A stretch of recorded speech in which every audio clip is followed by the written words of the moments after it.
सबसे common question, क्या cancer आजकल यंग लोगों में ज़्यादा हो रहा है? तो डॉक्टर अक्षय, आपको क्या लगता है?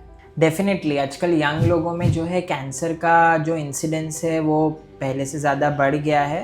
और अगर हम यंग लोगों की बात करें तो आई थिंक डॉक्टर रूही, हम एज ग्रुप 15 से लेके जो 15 to 39 का जो एज ग्रुप है उसके बारे में ही बात कर रहे हैं। सो AYA कैंसर्स यानी adolescent and young adult cancers 15 to 39 years of age group में होने वाले कैंसर्स हैं और सबसे कॉमन उसमें ब्रेस्ट कैंसर है। उसके अलावा लुकीमियाज, बोन कैंसर्स, ये सब चीज़ें इस एज ग्रुप में होने वाली ज़्यादा कॉमनली पाई जाती हैं। तो इसमें सबसे ज़्यादा डिफरेंस क्या आता है? जैसे मैं एक अडल्ट मेडिकल ऑन्कोलॉजिस्ट हूँ और आप एक पीडियाट्रिक हिमेटो ऑन्कोलॉजिस्ट हैं, तो हाउ डू यू थिंक, आपको कैसा लगता है कि treatment changes when we are in a younger age group? तो ऐसा है कि जो यंगर एज ग्रुप रहती है उसमें मतलब most of the cancers are not influenced by lifestyle and they have a very different tumour biology. They are lot dependent upon genetics and mutations rather than जो कैंसर्स अडल्ट्स में देखते हैं।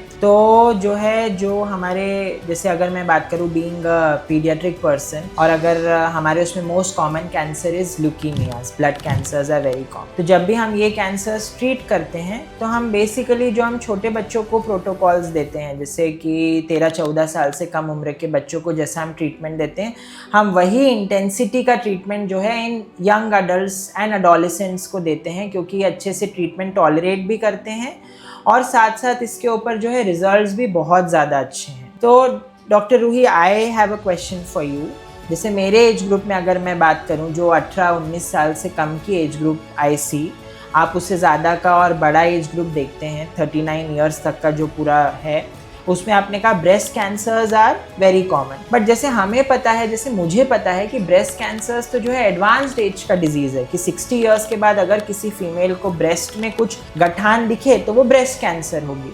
तो आपको क्या लगता है कि ब्रेस्ट कैंसर और ऐसे जो दूसरे कैंसर्स है, कोलोरेक्टल कैंसर्स हो गए, कोलोन, आंतों का जो कैंसर हो गया या पेट का कैंसर हो गया है, क्या इसका भी इंसिडेंस बढ़ा है? तो ये बहुत इंटरेस्टिंग क्वेश्चन है, क्योंकि यंग एज में, कम उम्र में आजकल हम ज़्यादा ब्रेस्ट कैंसर, आंतड़ियों का कैंसर, कोलोरेक्टल या रेक्टम का कैंसर हम देख रहे हैं as young age 25-29 year old.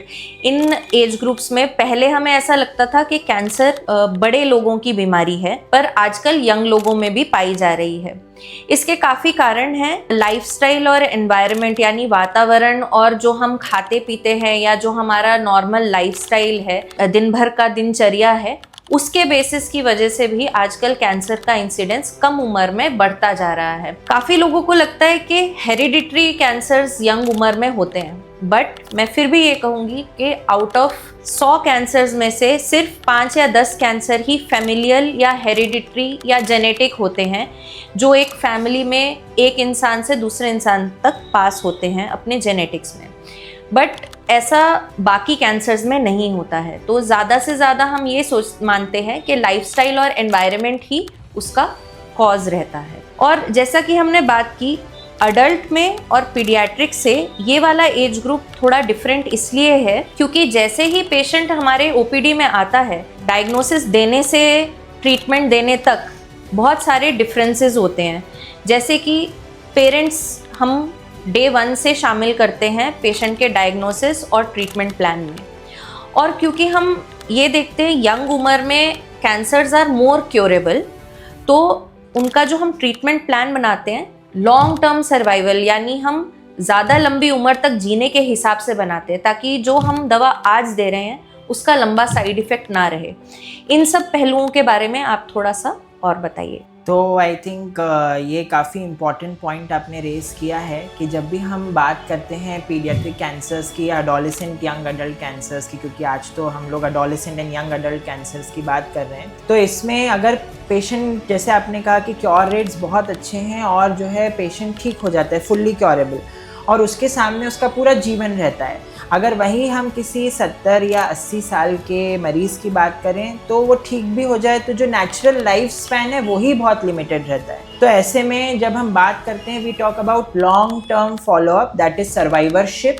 तो सर्वाइवरशिप में कुछ कुछ चीज़ें आती हैं, जैसे जितनी भी मेडिसिन हम देते हैं कैंसर के लिए, कहीं ना कहीं इनके लॉन्ग टर्म साइड इफ़ेक्ट्स हो सकते हैं। जैसे ग्रोथ के ऊपर, मतलब विकास जो होता है बढ़ने में साइड इफ़ेक्ट्स हो सकते हैं, हड्डियों के ऊपर साइड इफ़ेक्ट्स हो सकते हैं, कुछ कुछ दवाइयाँ आगे चल के जो है दिल के ऊपर असर डालती हैं, कुछ कुछ। बहुत बार मुझे ये कॉमन क्वेश्चन ज़रूर पूछा जाता है, क्योंकि यंग पेशेंट्स हैं तो ऑब्वियसली पूछेंगे, सर क्या मेरी शादी हो पाएगी, सर क्या मैं बच्चे पैदा कर सकूंगा या कर सकूंगी। ये उनका सबसे बड़ा सवाल रहता है कि चलो ठीक तो मैं हो जाऊंगा या हो जाऊंगी, लेकिन आगे के लिए क्या। तो फर्टिलिटी प्रिजर्वेशन भी जो है एक बहुत ही इंपॉर्टेंट एस्पेक्ट होता है, जो हम ट्रीटमेंट शुरू करने से पहले ही डिस्कस करते हैं। और I think you will also agree with me कि जो है ये ऑप्शन हम पहले ही अपने पेशेंट्स को दे देते हैं, चाहे वो लड़का हो या लड़की हो, इस उम्र के फर्टिलिटी प्रिजर्वेशन का। तो ये एक बहुत अच्छा पॉइंट है, बिकॉज अभी रिसेंटली मेरी एक 27 ईयर ओल्ड पेशेंट, 27 साल की पेशेंट थी, क्रॉनिक माइलॉइड लुकीमिया है उसको। वी नो कि क्रॉनिक माइलॉइड लुकीमिया में ट्रीटमेंट के साथ अपनी नॉर्मल ज़िंदगी, अपनी नॉर्मल लाइफ स्पैन जी सकते हैं। तो वो 2 साल से ट्रीटमेंट ले रही है, और उसने अभी 1-2 महीने से ट्रीटमेंट नहीं लिया था। तो उसने मुझसे पूछा कि वो शादीशुदा है, उसके 2 बच्चे हैं, तो वो मुझसे पूछ रही थी कि हम तीसरा बच्चा करना चाहते हैं, तो क्या हम कर सकते हैं, कैसे कर सकते हैं। वो बहुत डरी हुई सी थी और वो ढंग से पूछ भी नहीं पा रही थी। वो और उसका हस्बैंड बैठे हुए थे। तो मैंने उनको वही बोला कि अगर आप बच्चे करना चाहते हो आगे, तो बिल्कुल पॉसिबल है। उसके कुछ कायदे कानून आपको फॉलो करने पड़ेंगे कि दवाई कितनी रेगुलरली लेनी है, रिपोर्ट कितनी रेगुलरली करानी है, बीमारी कितनी कंट्रोल में है। ये सारी चीज़ें देखते हुए हम दवा बंद करके बच्चा ट्राई करने के लिए आपको टाइम दे सकते हैं। तो ऐसा नहीं है कि आप अपनी नॉर्मल लाइफ नहीं जी सकते हो, विच इंक्लूड्स शादी करना, बच्चे करना और आगे अपनी नॉर्मल पारिवारिक ज़िंदगी जीना। तो ये सब चीज़ें बहुत इंपॉर्टेंट रहती हैं, जो हम डायग्नोसिस के टाइम पे ही, यानी ट्रीटमेंट चालू करने से पहले ही पेशेंट्स के साथ डिस्कस करते हैं। सिमिलरली मेल्स में जो टेस्टिकुलर कैंसर होता है, यानी शुक्रपिंड का कैंसर होता है, उससे भी हम सबसे पहले पेशेंट्स के स्पर्म काउंट चेक कराते हैं, क्योंकि ये 15 से 20 साल की उम्र में होने वाला कैंसर है। That is the most common age group. उसके बाद पेशेंट की शादी होनी है, दे क्योर तो वो हो जाते हैं, पेशेंट की शादी होनी है, आगे बच्चे करने हैं, तो सबसे पहले हम उनकी फर्टिलिटी चेक कराते हैं, स्पर्म काउंट चेक कराते हैं, और उसके बारे में उनको काउंसल करते हैं कि आगे क्या ऑप्शंस रहेंगे, कितना फर्टिलिटी पे इफ़ेक्ट रहता है, दवा का भी, बीमारी का भी, और आगे जाके वो अपनी नॉर्मल ज़िंदगी कैसे जी पाएंगे। तो आपके साथ तो रेगुलरली ऐसा होता होगा, क्योंकि पीडियाट्रिक पेशेंट्स में ना ही पेशेंट बल्कि उनके पेरेंट्स के भी काफ़ी सवाल रहते होंगे। तो अडल्ट से ये थोड़ा डिफरेंट रहता है। तो इस चीज़ से आप बताइए कैसे डील करते हैं। तो सबसे पहले तो जो है किसी फैमिली के लिए अगर कोई इतना यंग पेशेंट हो, है ना, अगर उसका डायग्नोसिस ही एक बहुत बड़ा शॉक रहता है कि अभी जो है बच्चा सिर्फ 15-16 साल का है, अभी स्कूल में पढ़ रहा है, कोई किसी प्रकार का कोई एडिक्शन नहीं है, कोई व्यसन नहीं है, कुछ भी नहीं है, हम तो हमारे फैमिली में तो किसी को कैंसर नहीं है, और इसको इतनी बड़ी चीज़ कहाँ से आ गई। तो वो एक एस्पेक्ट रहता है जिसको मुझे बहुत ज़्यादा डील करना पड़ता है, जिसको हम बोलते हैं ब्रेकिंग द बैड न्यूज़। तो कई बार ऐसा होता है कि पेरेंट्स से तो हम डील कर लेते हैं, पेरेंट्स को तो हम बता देते हैं कि आपके बच्चे को जो है ऐसी ऐसी बीमारी है और ये सारी चीज़ें हैं, लेकिन जैसे doctor Ruhi, this is an age of technological advancements, और जो है गैजेट्स आजकल सबके हाथ में हैं, बच्चों को भी जो है सारी चीज़ें, बच्चे भी जो है सब चीज़ों से अवेयर हैं। तो ऐसे में जो है मैं यूजुअली पेरेंट्स को पूछता हूँ कि व्हाट इज़ प्रिवेंटिंग यू, आपको कौन सी ऐसी चीज़ रोक रही है। मैं उनका समझ सकता हूँ कि उनके मन में खुद बहुत सवाल रहते हैं और डर रहता है कि बच्चा उस चीज़ को कैसे लेगा कि उसको इतनी बड़ी बीमारी है। लेकिन टीनेजर्स से जब हम डील करते हैं तो मैं पेरेंट्स को एक चीज़ ज़रूर पूछता हूँ कि आपको क्या चीज़ रोक रही है जो हम बच्चे को ये सब नहीं बता सकते हैं, क्योंकि कभी ना कभी जो है बच्चे को पता पड़ेगा। बच्चे के मन में खुद सवाल होते हैं और वो इतने थोड़े समझदार होते हैं, भले ही वो एकदम जैसे जब वो अडल्टहुड क्रॉस कर जाते हैं, वयस्क हो जाते हैं, उतने समझदार नहीं होते, लेकिन उनमें एक थोड़ी बहुत समझ होती है कि हाँ उन्हें अस्पताल ले जाया जा रहा है, उन्हें ये दिक्कत है, डॉक्टर उन्हें ऐसे देख रहा है, पेरेंट्स से अलग बात कर रहे हैं। तो बच्चों के मन में ही बहुत सारे सवाल होते हैं। तो यूजुअली जो है पेरेंट्स से हम परमिशन तो लेते हैं कि क्या हम बच्चों से एक बार बात करें, क्या वो करके देखें। नहीं तो बहुत बार ऐसा होता है डॉक्टर रूही कि जो टीनेज पेशेंट्स रहते हैं वो खुद ही मेरे पास ओपीडी में वापस आके पूछते हैं कि क्या बात हुई ऐसी, क्या बात की आपने, क्या बताया, मुझे पता है मुझे कैंसर है, आप मुझसे सब बता सकते हैं, आप मुझसे सब बात कर सकते हैं। कैंसर वर्ड के अराउंड ही इतना ज़्यादा स्टिग्मा रहता है और काफ़ी लोग डरे हुए आते हैं जब हमारे पास आते हैं। तो यंग बच्चों में स्पेशली जैसे बोन कैंसर्स हैं, ईविंग सार्कोमा, ऑस्टियोसार्कोमा, ये भी यंग लोगों में होता है, यंग पेशेंट में होता है। तो जैसा कि आप बता रहे हैं, मेरे पास एक 25 साल का लड़का है, ही इज़ स्टेज 4 ईविंग सार्कोमा। तो वो खुद ही आता है मुझसे पूछने कि मैडम ये मैं देख के आया हूँ, इसकी मुझे बताइए कि कैसे हम ट्रीटमेंट करेंगे। और उनके जो पेरेंट्स रहते हैं वो साथ में बैठ के सुन रहे होते हैं सब कुछ। तो यू आर राइट, आजकल टेक्नोलॉजी का काफ़ी एडवांस हो गया है, तो young adults are very well aware, उनको काफ़ी पता रहता है और वो सब गूगल करके आते हैं। तो ये एक कॉन्वर्सेशन है जो मैं अपने पेशेंट्स के साथ ज़रूर करती हूँ कि आप एक कैंसर के डॉक्टर के पास आए हैं, कैंसर के हॉस्पिटल में, कैंसर के वार्ड में रह के आप ट्रीटमेंट लेंगे, तो आपको कभी ना कभी तो बताना ही पड़ेगा, क्योंकि पेशेंट को पता चल जाता है। तो ऐसा आपको या तो अपने तरीके से या हमारी हेल्प के साथ उनको थोड़ा तो सेंसिटाइज करना ही पड़ेगा कि इनको कुछ बीमारी है जिसके लिए इनको रेगुलर ट्रीटमेंट लेना है और रेगुलर ट्रीटमेंट के लिए आना है। और ये जो एडोलेसेंट और यंग अडल्ट वाला जो एज ग्रुप है 15 to 39 ईयर्स, ये इसमें काफ़ी चैलेंजिंग रहता है, but we are able to do that with the help of parents, family and multidisciplinary tumour boards.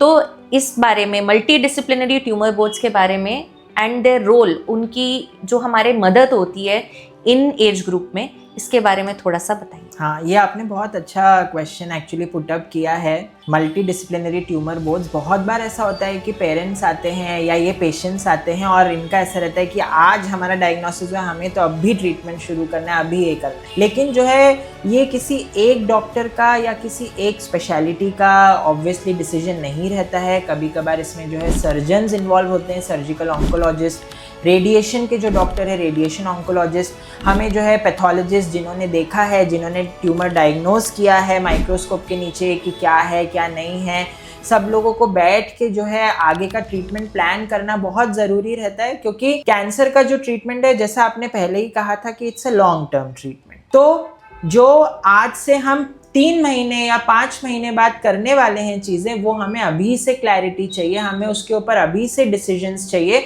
कि आज से 3 से 5 महीने बाद क्या क्या होना है, क्या क्या कर सकते हैं। ट्रीटमेंट में कुछ भी इफ्स एंड बट्स नहीं रहते हैं कि हाँ ठीक है शुरू कर देते हैं, 1 महीने बाद देखेंगे। आई डोंट थिंक कि कोई भी सेन ऑन्कोलॉजिस्ट जो है ऐसे करता होगा without doing a multidisciplinary tumour board, सबके साथ बैठ के। It's a collective effort, it's not just your personal decision when you are treating a patient. तो जो है सब लोग साथ में बैठ के एक कंसेंसस बनाते हैं, आज से 6 महीने तक का पूरा प्लान बनता है और फिर अकॉर्डिंगली जो पेशेंट का कंडीशन है उसके हिसाब से ये सब प्लान्स जो है चेंज होते रहते हैं। कीमोथेरेपी कितना देना है, कब सर्जरी करना है, कितना रेडिएशन देना है, या आगे का जो भी ट्रीटमेंट का प्लान है, वो सब ये MDT मीटिंग्स में ही डिसाइड होता है। और सबसे बड़ी बात ये है कि कभी कभार डायग्नोसिस पे क्वेश्चन मार्क रहता है, तो ऐसे में जो हमारे पैथोलॉजिस्ट फ्रेंड्स हैं उनका बहुत बड़ा रोल आता है कि जो भी डायग्नोसिस किया है वो एकदम सही किया है। इसी बात पे यही चीज़ हमें ध्यान रखनी चाहिए और एम्फसाइज करनी चाहिए।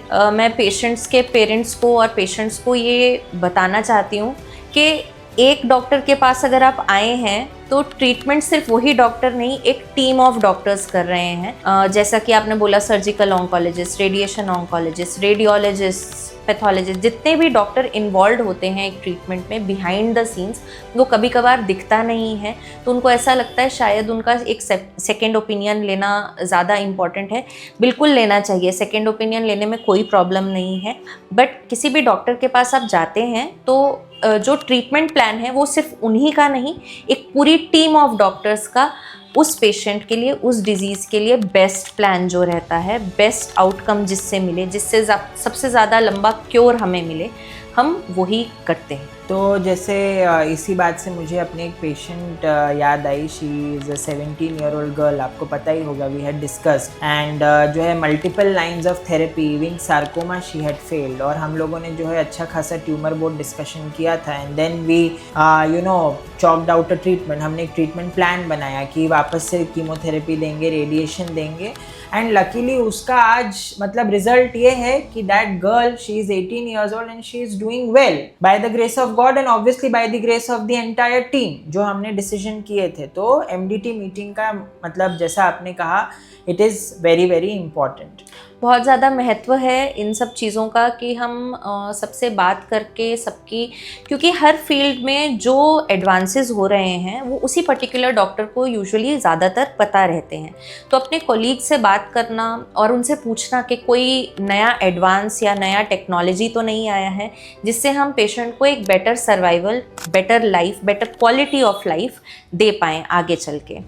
क्वालिटी ऑफ लाइफ से मेरा एक सवाल आपके लिए है, जैसे एडल्ट्स में हम जब पेशेंट्स को बोलते हैं कि they can do their work, जैसे जो डेस्क जॉब करते हैं या जो लोग रेगुलर लाइट वर्क करते हैं, हमारी तरफ से उनको ओके रहता है कि वो काम पे वापस जा सकते हैं। तो ऐसे ही काफ़ी पेरेंट्स आपसे पूछते होंगे कि बच्चे अब स्कूल जा सकते हैं या नहीं, या उनको स्कूल जाने से रोकें, या कितनी हॉलीडे लगवाएं, या उनकी बैक लगेगी।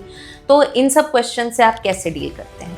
तो सबसे पहले तो मैं पेरेंट्स को ये समझाता हूँ कि इस टाइम पे जब हम ट्रीटमेंट कर रहे हैं, सबसे ज़्यादा ज़रूरी ये है कि हम बिल्कुल भी बच्चे को किसी भी प्रकार के स्ट्रेस में नहीं रखें। तो अभी आपने बात करी स्कूल की, तो फॉर एवरी किड, हर बच्चे के लिए स्कूल उसका टेम्पल है और वो सबसे इम्पॉर्टेंट प्लेस है। वहाँ वो अपने फ्रेंड्स से मिलता है, वहाँ जो है वो इन्जॉय करता है, वहाँ वो सीखता तो है ही इतनी सारी चीज़ें, बट जो उसका जो पर्सनैलिटी डेवलपमेंट है वो स्कूल से ही होता है। तो बहुत सारे बच्चों को ऐसा लगता है कि अब मुझे स्कूल तो नहीं छोड़ना पड़ेगा, मैं स्कूल नहीं जा पाऊँगा। तो डेफिनेटली हम लोग यूजुअली मना करते हैं कि जो है अगर आपको करना है आप घर पे बैठ के आराम से पढ़ाई करो, क्योंकि वो इम्यूनिटी आपकी बहुत कम रहती है, and being with so many kids ना, they can take a lot of infections. तो वो जो है उसका एक रिस्क रहता है। तो हम पेरेंट्स को यूजुअली बोलते हैं कि एटलीस्ट जब इंटेंसिव फेज ऑफ कीमोथेरेपी चलता है 6 से 8 महीने, तब हम यूजुअली बच्चों को मना करते हैं कि आप स्कूल अवॉइड करिए। लेकिन आज के बच्चे जो हैं, आजकल के बच्चे, they are very smart, very talented, and they have lot of confidence in themselves, they have got lot of zeal. One of my patient 16-year-old with Ewing sarcoma, अभी recently she pass 10th board. उसका एक जो line है वो मुझे बहुत अच्छे से याद है। Sitting in OPD I told her, do not give exams. मैंने उसको बोला एग्जाम मत दो, स्ट्रेस मत लो, 10th बोर्ड है, ठीक है, वापस आ जाएगा साल, लेकिन एक बार ट्रीटमेंट में कुछ गड़बड़ हुआ तो फिर वो दिक्कत हो जाएगी। उसने मुझे कहा, सर आप तो डॉक्टर हैं, आपको तो ये अच्छे से समझना चाहिए कि एग्जाम्स कितनी इंपॉर्टेंट है। And I was speechless. और उस लड़की ने एग्जाम लिखा, उसने अपना 10th बोर्ड पास किया, घर पे बैठ के उसने पढ़ाई करी, स्कूल का भी सपोर्ट था। स्कूल को तो ऑलरेडी हम सब कुछ नोटिफाई कर ही देते हैं कि ये डिजीज़ है, उसको अलग से बिठा के जो है स्कूल ने अलाउ किया एग्ज़ाम देने के लिए। एंड व्हाट मतलब I think I was the happiest person कि मेरा पेशेंट जो है वो 10th बोर्ड पास हुआ है while on treatment। मतलब she was battling, going through chemotherapy and radiation therapy। I think that is the happiest moment as a doctor that we feel कि जब हमारे पेशेंट कुछ अपना नॉर्मल लाइफ को जी पाते हैं और नॉर्मल लाइफ में कुछ अपना अच्छे से कर पाते हैं, and they don't let the treatment, they don't let cancer diagnosis stop them from living there normal life. तो ये एक बहुत हार्टनिंग और फुलफिलिंग फीलिंग होती है, and I agree with you, that is the best feeling as a doctor. इसी से मुझे याद आया कि हमारे जो पेशेंट्स होते हैं यहाँ पे, स्पेशली सौराष्ट्र की जो बेल्ट है, वहाँ पे हेड एंड नेक कैंसर यानी मुंह का कैंसर जो है बहुत कॉमन है, और अनफॉर्चुनेटली यहाँ पे बहुत कम उम्र में मुंह का कैंसर कॉमन हो जाता है, क्योंकि यहाँ पे व्यसन, मावा खाना, टोबैको खाना, निकोटीन खाना बहुत कम उम्र से चालू हो जाता है। तो 25-30 साल के लड़के भी हमारे पास आते हैं जिनको मुंह का कैंसर होता है। नॉर्मली जब वो यंग एज में होते हैं, कम उम्र में होते हैं, तो सर्जरी करके पूरी बीमारी तो हम निकाल देते हैं, पर 5, 6, 10 साल बाद पेशेंट फिर वापस आते हैं, क्योंकि जो कैंसर होता है वो वापस आ जाता है। चाहे उन्होंने व्यसन बंद कर दिया हो, फिर भी 10 साल बाद, 15 साल बाद कैंसर ऐसी बीमारी है जो वापस आ सकती है। तो ऐसे काफ़ी पेशेंट्स को हम देखते हैं जिनकी उम्र अभी 45 है, पर जब वो 25-30 साल के थे तब उनको कैंसर था, जो कि पूरी तरह से हमने क्योर कर दिया था। 5 से 10 साल वो अपनी लाइफ बहुत अच्छी तरीके से जीते हैं, फिर वापस कैंसर आ जाता है, तो उनको ऐसा लगता है कि अब एक बार कैंसर वापस आया तो हम आगे क्या करेंगे।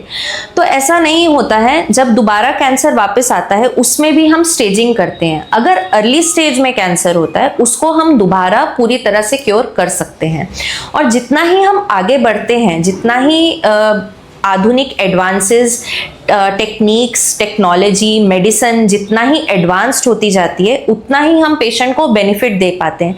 जैसे कि 5 साल पहले तक हमारे पास इम्यूनोथेरेपी करके जो ड्रग है, मेडिसिन है, वो पहले नहीं थी। अभी हम उस चीज़ का लाभ इन पेशेंट्स में दे पा रहे हैं, तो उनको हम पूरी तरह से क्योर कर पा रहे हैं, बीमारी को बहुत अच्छा रिजल्ट दे पा रहे हैं, और सबसे बड़ी बात, उनको एक बहुत अच्छी क्वालिटी ऑफ लाइफ दे पा रहे हैं। वो मुंह में कुछ प्रॉब्लम होने की वजह से काफ़ी लोग घर पे बैठ जाते हैं, तो वो बाहर जा पा रहे हैं, अपनी नॉर्मल लाइफ को कंटिन्यू कर पा रहे हैं। तो एक कैंसर डॉक्टर के लिए सिर्फ ट्रीटमेंट ही नहीं, उनकी क्वालिटी ऑफ लाइफ, पेशेंट की quality of life is also very important. बहुत महत्वपूर्ण है कि हमारा पेशेंट बिल्कुल सर उठा के कॉन्फिडेंस के साथ बाहर जा सके और अपना काम खुद कर सके। तो इससे मुझे एक और बात ध्यान आई कि बहुत सारे पेशेंट्स को जो है ये डर रहता है कि उनके जो है ट्रीटमेंट के दौरान बाल चले जाएंगे। तो मैं यही बोलता हूँ कि do not let cancer define your personality. बाल जाना या बाल झड़ना हमें पता है कि ट्रीटमेंट का एक साइड इफ़ेक्ट है, एंड जो है वापस से जब आप ट्रीटमेंट ख़त्म कर देते हैं तो जो है वापस से I think most of them they regrow their hair और इतना प्रॉब्लम नहीं रहता है। लेकिन ऐसे बहुत पेशेंट्स हैं, लाइक एक पेशेंट मैंने आपसे डिस्कस किया था, एक ओवेरियन ट्यूमर की एक पेशेंट है, उसने ट्रीटमेंट सिर्फ इसीलिए बंद किया था क्योंकि उसके बाल झड़ने लगे थे, and she loved her hair a lot. उसे अपने बाल बहुत पसंद थे। तो आपको क्या लगता है ऐसे ट्रीटमेंट में क्या क्या चैलेंजेस आते हैं, पर्टिकुलरली इस एज ग्रुप में, क्योंकि इस समय जो है इमेज कॉन्शियसनेस बहुत ज़्यादा रहती है, बॉडी को लेके भी बहुत ज़्यादा वो रहता है कि मैं ऐसा दिखना चाहिए, मैं ऐसे दिखनी चाहिए, और वो एज आपको पता है टीनेज और यंग अडल्ट्स वाला एज कैसा रहता है। एक बहुत कॉमन एज है फॉर सोशल स्टिग्मास और इमेज रिलेटेड इश्यूज, और ये एक बहुत कॉमन चीज़ है जो मैं रेगुलरली ओपीडी में देखती हूँ। तो जो यंग लोग होते हैं, अभी I have a nasopharyngeal carcinoma का one patient who is around 20 in his early 20s, और सबसे पहला क्वेश्चन उसका यही था कि कीमोथेरेपी से मेरे बाल तो नहीं जाएंगे। तो आई वुड लाइक टू से सब कीमोथेरेपी से बाल नहीं जाते हैं। सबसे पहला तो ये बहुत बड़ा मिसकंसेप्शन है। Every chemotherapy doesn't cause hair loss. सब कीमोथेरेपी से बाल नहीं झड़ते हैं। कुछ कीमोथेरेपी ऐसी भी होती हैं जिनसे बाल हल्के होते हैं पर पूरी तरह चले नहीं जाते हैं। जो इस वाले पेशेंट को हमने ट्रीटमेंट दिया था नेजोफेरिंक्स कार्सिनोमा के लिए, तो आई टोल्ड हिम के बाल पूरी तरह नहीं जाएंगे, हल्के हो जाएंगे पर पूरी तरह नहीं जाएंगे, और जब ट्रीटमेंट खत्म हो जाएगा तो बाल वापस वैसे ही आएंगे जैसे तुम्हारे नेचुरली आते हैं। तो ये एक बहुत बड़ा मिसकंसेप्शन है, लोग काफ़ी इसी के डर से नहीं करते हैं। मेरे पास एक और लेडी आई थी, शी इज़ 32 ईयर ओल्ड। वो किसी के घर पे काम करने जाती हैं एंड उनको ब्रेस्ट कैंसर डिटेक्ट हुआ था। अर्ली स्टेज ब्रेस्ट कैंसर है, पूरी तरह क्योरेबल है, पर उनका एक यही कंसर्न है कि मैं ऐसी कीमो नहीं लूँगी जिससे बाल चले जाएंगे। तो मुझे उनसे काफ़ी बात करने में बहुत चैलेंजिंग रहा, बहुत मेरे को एक्सप्लेन करना पड़ा कि बाल जो है वो वापस आ जाएंगे। सबसे इम्पॉर्टेंट बात, हमें इनको जज नहीं करना चाहिए। जैसे एक जो पेशेंट है उनकी रोजी रोटी है बाहर जाके काम करना, और अगर उस चीज़ में उनको कॉन्फिडेंस नहीं आ रहा है तो एज अ डॉक्टर हमें जजमेंट नहीं रखनी चाहिए उसकी, और हमें बिल्कुल सिंपथाइज करके, एम्पथाइज करके उनसे ऐसे बात करनी चाहिए, क्योंकि ये उनके लिए एक बहुत महत्वपूर्ण बात है। हमारे लिए शायद इतना महत्व ना देती हो, क्योंकि हम एक कैंसर का ट्रीटमेंट और क्योर के बारे में सोच रहे हैं, पर उनके लिए उनके बाल बहुत ज़्यादा महत्वपूर्ण हैं। तो हमें बिल्कुल उनको सीरियसली लेके, इस मैटर को सीरियसली लेके बिल्कुल अच्छे से एक्सप्लेन करना चाहिए। जो कि जब मैंने उनको बताया कि बाल जाएंगे पर वापस आ जाएंगे, तो उनको एक्सेप्ट करने में थोड़ी डिफ़िकल्टी हुई, पर उन्होंने बात को एक्सेप्ट किया, क्योंकि क्योर इज़ इम्पॉर्टेंट।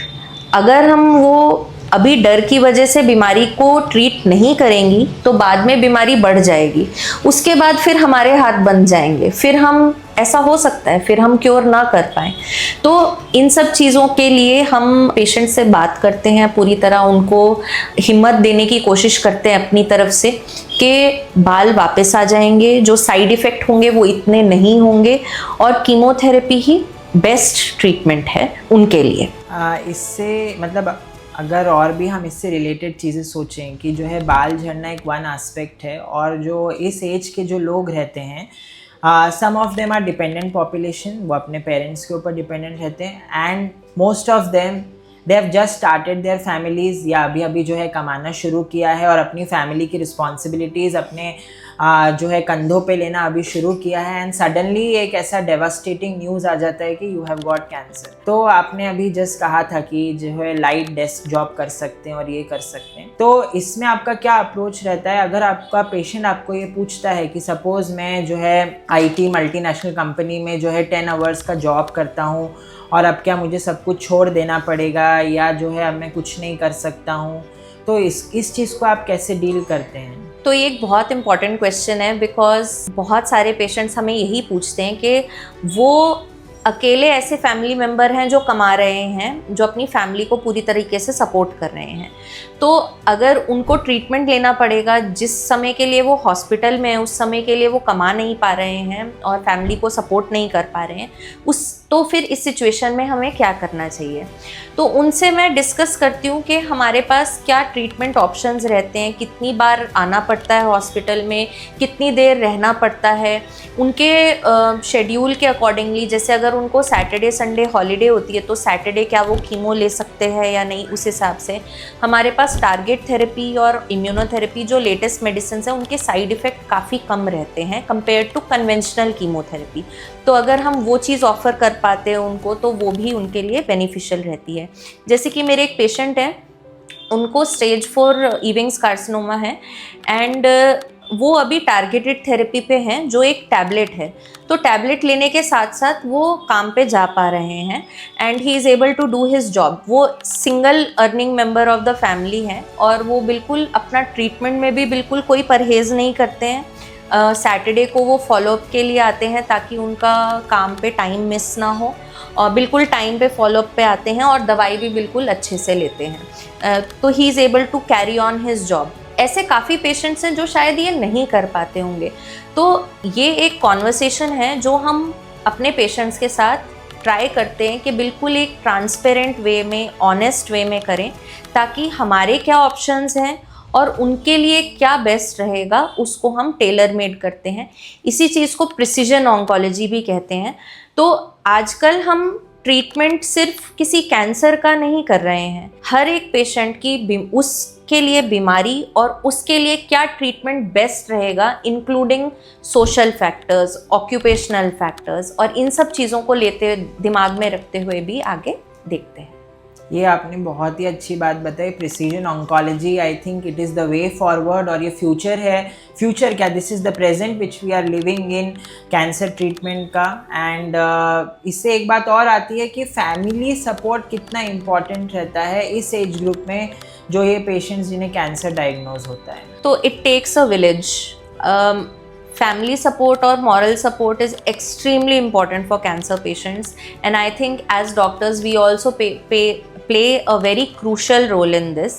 तो पेशेंट जब आए तो हम उनसे प्यार से हंस के बात करें, बिना जजमेंट के, और सारा कुछ एक्सप्लेन कर पाएँ। उनकी फैमिली का सपोर्ट, उनके साथ मॉरल सपोर्ट रहता है तो थोड़ा एक मेंटल स्ट्रेंथ उनकी बनी रहती है। बट ये क्वेश्चन मैं आपसे पूछना चाहूँगी, बिकॉज बच्चों के साथ I am sure you face more challenges, because उस एज ग्रुप में इतना समझ में भी नहीं आता है, और पेरेंट्स को एक समझाना, कई पेरेंट्स के वो इकलौते बच्चे होते हैं, तो उनको ऐसे समझाना या फिर उनके साथ बात करना. तो what are the problems that you face while counselling such patients? So the very first problem which I face in my patients, वो एक बहुत बड़ा क्वेश्चन मार्क जो पूरे फैमिली के उस पर रहता है कि बच्चे को कैंसर हुआ तो हुआ कैसे. बट जैसा हमें पता है कि most of the paediatric cancers जो हैं उनका कॉज अभी भी हमें नहीं पता है, और it is an area of research कि क्यों हो रहे हैं पीडियाट्रिक कैंसर्स या क्या है. कुछ का तो रीज़न है हमारे पास, जेनेटिक हो गया, हेरिडिटरी फैक्टर्स हो गया, but still the numbers are very small. लेकिन मैक्सिमम का we do not know the reason. और इसके बाद जो सेकंड जो डिफ़िकल्टी जो मैं फ़ेस करता हूँ वो यही फ़ेस करता हूँ, क्या हमारा बच्चा ठीक हो जाएगा.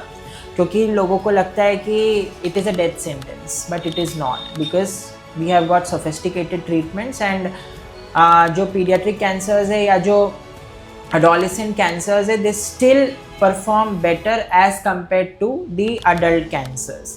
मतलब उनका जो क्योर रेट है, जो सक्सेस रेट है, वो फिर भी बेटर है अपने जो अडल्ट कैंसर्स है उससे. तो उनको यही समझाया जाता है कि ट्रीटमेंट लेना बहुत ज़रूरी है. प्रॉब्लम क्या आती है, ये जो एज ग्रुप रहता है 15 से 18, यहाँ पे खुद ही पेशेंट इतना अडामंट रहता है कि वो रूम से बाहर ही नहीं निकलेगा, ट्रीटमेंट नहीं कराएगा, कितना भी हाथ पैर जोड़ लो, कुछ भी जोड़ लो.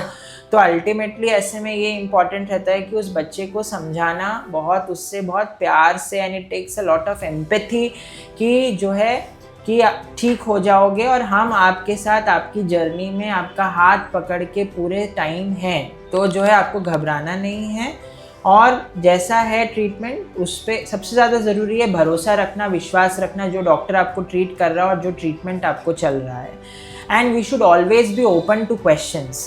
फैमिली का कोई क्वेश्चन हो या जो है पेशेंट अगर आपसे कोई क्वेश्चन कर रहा हो कि ऐसा कुछ हो रहा है, वैसा कुछ हो रहा है, या क्या हो सकता है आगे, तो you should be able to answer all their queries with satisfaction. ये एक बहुत इम्पॉर्टेंट पॉइंट है जो कि मैं अपनी प्रैक्टिस में बहुत स्ट्रांगली बिलीव करती हूँ. काफ़ी बार पेशेंट्स और पेशेंट्स के अटेंडर्स जो रिलेटिव्स हैं वो बहुत सारे क्वेश्चंस के साथ आते हैं. आजकल तो चैट जीपीटी के प्रिंटआउट्स भी लेके आते हैं और गूगल फॉर्म सब कुछ लेके आते हैं. तो उसमें हमें एज डॉक्टर्स अपनी पेशेंस लूज़ नहीं करनी चाहिए. I am a very firm believer in this कि वो अगर पूछेंगे अपने सवाल तो किससे पूछेंगे, तो अपने डॉक्टर से नहीं पूछेंगे तो किससे पूछेंगे. तो आई मेक श्योर कि जो अगर कोई नया पेशेंट है और उनके कोई सवाल हैं, या कभी कभी कुछ पेशेंट्स के जैसे कुछ अडल्ट पेशेंट्स के रिलेटिव्स अमेरिका से या यूरोप से वापस आते हैं, उनके साथ ये पूछने कि आजकल अमेरिका में क्या चल रहा है या यूरोप में क्या चल रहा है, या अगर हमने आउट ऑफ इंडिया लेके जाना है उनको ट्रीटमेंट के लिए तो क्या ऑप्शंस हैं. तो ऐसे बहुत सारे सवालों को वो लेके आते हैं, लिस्ट बना के लेके आते हैं. मेरी एक पेशेंट थी, उनकी मदर को कैंसर था, तो वो एक मतलब बहुत लंबी 40 क्वेश्चंस की लिस्ट लेके आई थी मेरे पास, और एक एक करके उन्होंने सारे सवाल पूछे थे. तो आई मेड श्योर कि I try to answer each one to the best of my ability, ताकि वो अगर मुझसे नहीं पूछेंगी तो वो किससे पूछेंगी, वो कहाँ जाएंगी. तो आई फर्मली बिलीव कि as doctors we should try and answer these questions. I know it is not feasible in a thriving practice and sometimes OPD में ये नहीं possible होता है, पर उसके तरीके हैं. We can ask our colleagues for help. हमारे जो रेजिडेंट्स हैं जो बहुत अच्छा काम करते हैं, they can also help us out with these questions. And we make sure कि अगर हम पर्सनली नहीं कर पाए तो we make sure that one of our team members is able to answer their questions to full satisfaction. कि अगर फिर भी नहीं हुआ तो हम पूछते हैं कि अगर आपको डॉक्टर से ही पूछना है, मिलना है, तो हम दोबारा भी मिलते हैं. तो we have to make sure कि we are the people who will be able to give them the answers they are looking for apart from Google and ChatGPT. So we have to try our best to help them.